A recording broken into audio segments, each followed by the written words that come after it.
كاينين شي جرائم كيخليوك تقول مع خاطرك واش بصح كاينين شي ناس بلا قلب بلا رحمة بلا شفقة. القصة ديال اليوم ماشي جريمة عادية، القصة ديال فاطمة تحمي بنتها كانت سبب في الموت ديالها ودفنتها بيديها في الصندوق بلا رحمة بلا شفقة. كلشي غيبدا في نهار 8 أكتوبر 2025 مع الوحدة ديال النهار. البوليس ديال نيو بريطانيا غتوصل لهم واحد المكالمة مع عند شخص غريب غيقول لهم وقع شي حاجة مشبوهة في دار مهجورة في شارع كلارك 8. فهنا البوليس غيمشيو وغيشوفوا داك الدار شنو فيها، فغيلقاوها دار قديمة وسراج مهرسين وفيها واحد الريحة اللي هي كتقلب المعدة. واحد الضابط غيشوف واحد البرميل وغيمشي لحداه وغيشم واحد الريحة اللي هي خانزة بزاف. غيعيطوا الفريق الجنائي وغيفتحوا داك الصندوق وغيلقاو فيه بنادم دايرينو في ميكا. وهنا كلشي غيبدا يسول مع راسو شكون اللي يقدر يدير هاد الضحيه في هاد ميكا، وشكون اللي يقدر يدير هاد الجريمه بحال هكا. ومن هنا بدات القصه اللي غادي نهضر لكم عليها اليوم، القصه ديال جاكلين توريس في عمرها 12 عام واللي غتكون الضحيه ديال من اقرب الناس ليها. من بعد ما داز يومين البوليس غادي يقولوا الجثه اللي لقينا في البرميل ديال جاكلين توريس. هنا الاعلام تقلب والناس صدمات وكلشي بدا كيسول فين كانت هاد البنت وعلاش حتى لدابا عاد عرفوها. الاب ديالها فيكتور توريس خرج بتصريح كيقول انا ما شفتش بنتي من نهار عيد ميلادها فاش كملات 12 سنه، واخر مره شفتها كانت في 15 يناير، ومن داك النهار ما عرفت عليها والو وكنت كنظن راها مع امها. تخيل معايا البنت شهور وهي غايبه وما كاين حتى شي بلاغ على الاختفاء ديالها. فهنا الطبيب الشرعي فقال لهم فخاصنا نعرفوا شنو هو السبب الموت ديالها، والجثه ديالها كانت متحلة بزاف. ولكن مع الوقت فهنا البوليس بداو كيجمعوا معلومات عليها. جاكلين كانت كتعاني بزاف من سوء التغذيه والضرب والتهميش والعذاب النفسي، والصدمه هنايا التعذيب اللي كان كيجيها من عند امها وخالتها. الام ديال جاكلين سميتها كلارا والعمر ديالها 29 عام وكانت كتعيش مع اختها اوليفيا في مدينه فارمانغو.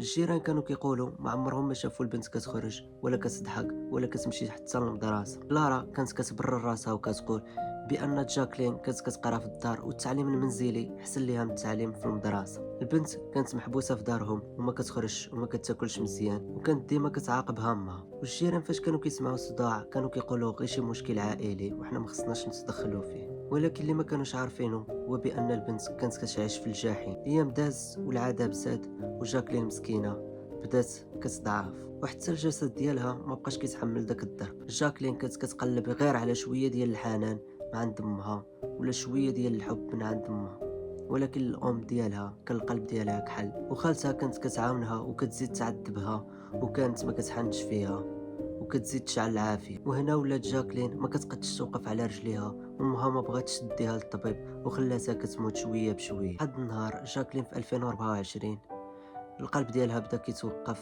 وماتت. امها فعاود ما تعيط للبوليس ولا الاسعاف ناضت ودارتها في ميكا كحله وحطاتها في واحد الصندوق وخلاتها كتحلل تماك عام كامل. في مارس 2025 فالام ديالها قررت تبدل الدار اللي ساكنه فيها وتمشي تعيش في نيو بريطانيا. ولكن تخيل معايا كلارا هزت الجثه ديال بنتها ودارتها في الطوموبيل وداتها معاها حتى للدار جديده بحال ما واقع والو. الناس اللي شافوا كلارا قالوا عليها بان داك السيده راها ظريفه، ولكن اللي ما كانوش عارفين بان داك الصندوق راه فيه سر خطير. الجثه ديال جاكلين بدات كتحلل بزاف وطلقت واحد الريحه خايبه. امها خافت لا يعيقوا بها الناس، وفي داك النهار غتنوض امها مع 5 ديال الصباح وتهز داك الصندوق وغديرو في الطوموبيل ديالها وغتبقى غاديه به واحد المسافه اللي هي بعيده وغتوصل لواحد الشارع اللي سميتو 8 كلارك وغتشد داك الجثه ديالها وغتدفنها حدا واحد السور. من بعد داك النهار غتمشي امها وتعيش حياتها بحال ما واقع والو. ولكن هنا الزمان ما كيرحمش. واحد النهار واحد الراجل غيكون دايز من حدا داك الشارع وغيحس بشي حاجه اللي هي غريبه وهو بقى كيدخلو الشك وغيعيط على البوليس وغيقولها له. ملي جاو البوليس غيلقاو داك الصندوق فاش غيفتحوه غيلقاو البقايا ديال داك الجثه. ملي داروا التحاليل لقاو الجثه ديال جاكلين توريس. فاش بدا التحقيق امها غتبغي تنكر كل شيء ولكن الدليل كان باين وواضح. في نهار 12 اكتوبر غادي يشدوا كلارا وغيقولوا لها انتيا متهمه بالقتل والقسوه تجاه الاطفال والتلاعب بالادله، وحتى خالتها غادي يشدوها وغادي يتهموها بانها عرضت الطفل للخطر. بقى شخص واحد هارب ليهم هو الصديق ديال الام ديالها سميتو سيمو وفي عمره 30 عام وباقيين كيقلبوا عليه البوليس لحد الان. في المحكمه منين غادي يوجهوا الادله لكلارا غادي تقول لهم انا ما كنتش باغي نقتلها، انا كنت باغي غير نربيها حيت هي كانت كتعصبني بزاف. ولكن البوليس عارفين بان داك البكا والشكا غير كذوب، والادله بينت بان البنت كانت كتعذب لمده طويله وكانت محرومه من الاكل ومن المدرسه ومن اللعب ومن الحياه كلها. وهنا الناس ديال المدينه ما كانش عاجبهم الحال وكانوا كيقولوا بان البنت مازال صغيره يلا في عمرها 12 عام وبقات عام كامل وهي مدفونه بلا ما يعرفها حتى شي واحد ولا يقول فين كانت غابره. المحكمه حاسبت كلارا بكفاله ديال 5 مليون دولار وخالتها مليون دولار في انتظار الحكم ديالهم النهائي. فهنا المجتمع كله تصدم والناس بداو كيسولوا فين كانوا الجيران وفين كانت المدرسه، ولكن جاوبوهم وقالوا بان جاكلين كانت كتقرا في الدار وصعيب عليهم يلاحظوا الاختفاء ديالها.